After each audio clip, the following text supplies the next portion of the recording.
Oh, before we get on with the next interview, tomorrow we're not on at 7 p.m, we're on at 6 p.m. Because of the election in Saskatchewan, we're on at 6 p.m.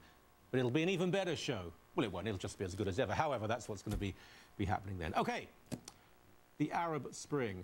Yeah, Mubarak falls and all is well. Really? Ask Coptic Christians. The original Egyptians were once again being persecuted and murdered. Gada Melek is a member of that community. Welcome to you. Thank you, Michael. Now, before we chat about the situation, we need to make it clear that there was a march over the weekend in Toronto with about 2,000 people. That is true. Did you get any coverage?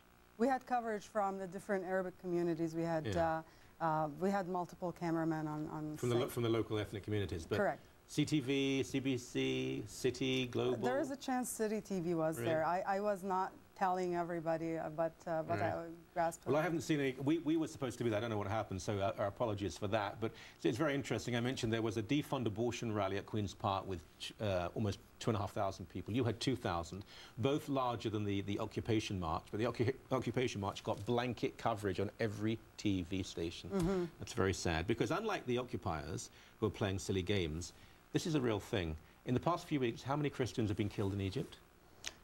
It keeps going. During that specific event, there was 27 killed on October 9th, 2011. But after that, there has been a number of incidents, and it's ongoing. It's not like something that's going to stop in this single or plural attacks. And I heard that even some of the funerals of these people were attacked, were stoned by... That is true. It's a way to try and terrify people into standing up and speaking for what's right. Yeah. You know, what I've always thought must be so frustrating for you, it's not just the horror that goes on, it's that people don't listen, they don't hear, they don't want to know. There are certain regions, anything happens, instant coverage, but you're saying, please help us, please notice, and no one seems to notice at all. On the one side, I think there has been a survey that we've seen recently indicating that pastors, for example, in the Western world are afraid of sharing this bad news with their people because it's a negative message, and people have enough burden on their plate. Economy is tanking, you know, things are not going well. I suppose mass murder would be a bit of a downer, However, on the other side, surveying the actual congregations, people seem to be interested in the news. They want to know what's happening to fellow Christians around the world. And it's not something you can hide, especially now that it's starting to affect all of us. But putting aside, I mean, it doesn't matter that they're fellow Christians. I mean, every person, whatever their religion or creed or whatever, people are being murdered. They've done nothing wrong. They're simply what they are. I mean, let's say 30 people in the past few weeks have been murdered for being gay.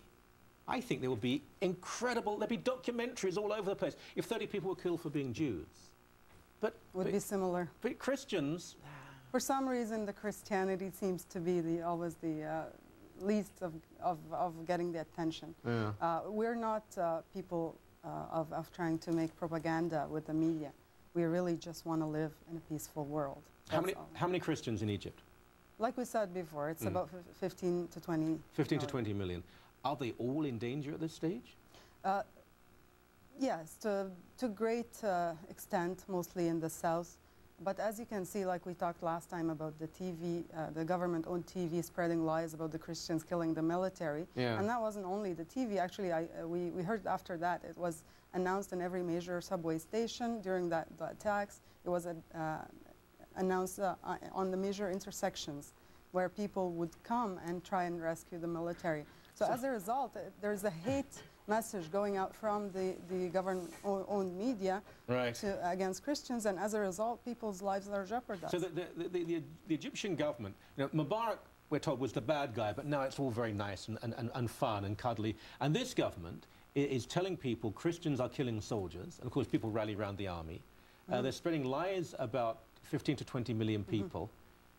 Was it this bad under Mubarak? It seems to me that although there were episodes under him, it's even worse now. It's more systematic now. It was bad under Mubarak, but you have to understand the scenario. What's happening now is almost like it's a lawless land at this stage.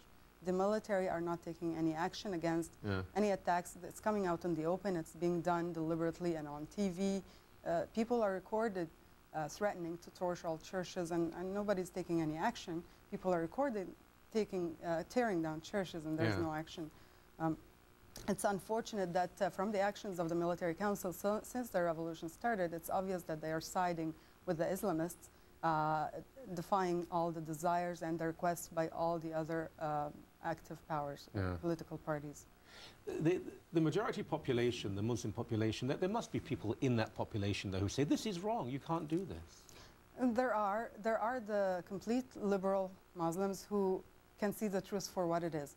And many of them were marching with the Maspero protesters. And you have to realize the Maspero protesters were a great threat because this is the first movement ever by Christians to walk down the streets asking for their civil rights. Really? It is.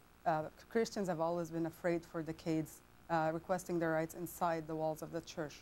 And this is the first time they come out. This was Maspero 3, by the way, where every time Maspero youth come out, what was it? Maspero is the location where they were killed, but it's been dubbed, the movement has been dubbed the Maspero Youth. And the Maspero Youth have made 3 stand-ins or sit-ins.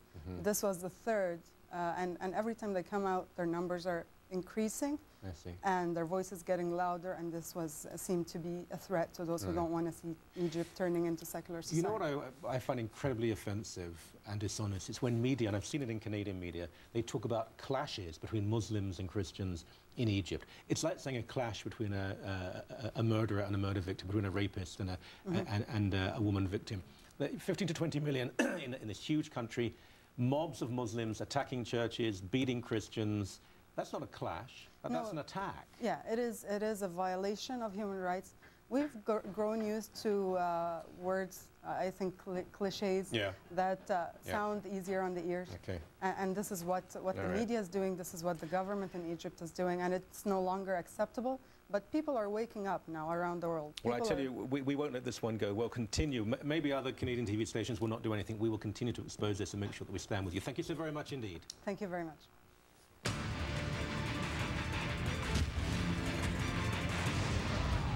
Later in the show, what next for Libya? And should we be a lot less optimistic?